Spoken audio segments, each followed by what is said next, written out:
How you doing, everybody? Randy Richard in the shop.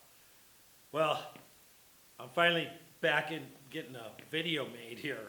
I need to make a couple rollout stands for table saw so I can continue on the shop, the siding part of the shop, the exterior siding. So we'll get the roller stands built in this video. Let's go over and let's get going on a table saw.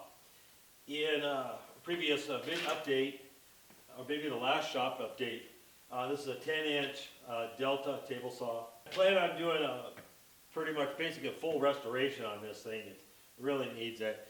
But the problem I end up having is right now I need to use it. For the siding on the shop, the trim wood, I couldn't buy what I wanted. I wanted 2x4s, but I had to buy 2x8s in pine.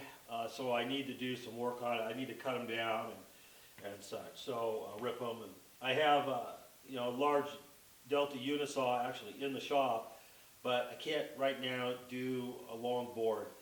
Longest I can do is about 8 feet because the big lathe's in the way and all that. This is why we were building an addition. I've got it working. I worked on it a little bit the other day, and I did just a few things, oiled things, touch run it, got a plug on it, all that, and it's going to work out just fine. I had to, and got the fence all kind of fixed up so the fence will work. And it's going to work for now, but I need roller stands. What I have here is a couple of, this is a tail stand for doing small aircraft, or when you jack small aircraft, you need to support the tail, and a lot of times you have to put weights on it when you jack a small aircraft.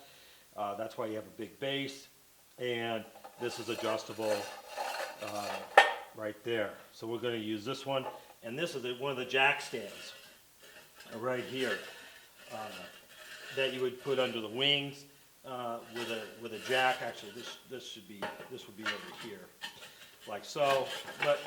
And you put a jack in here, long stroke jack that I have, and you could jack up the aircraft. And you usually need 2 of those. I've used the other one for other projects. I don't need these anymore, and since I really don't work on airplanes too much anymore. So we're going to use these. These were used on. What I got here is a old rear window guard from a headache rack off of one of my old pickups that I had, and we're going to cut this up. We're going to use a couple parts of the frame for the yoke parts. The rollers came from one of those first generation treadmills, and they used to have a lot of rollers in them on where the belt was. And I scrapped one out one time a long time ago, and I saved all the rollers. They have barrel bearings in them, and I saved them just for this sort of purpose, is to build some roller stands. So I'm finally getting to build some 3/8 axle rods on them. And we're going to make this is a chunk of 1-inch 10/18. I'm going to make a couple supports for the axles and weld those into the yoke, and then the yoke onto the stands.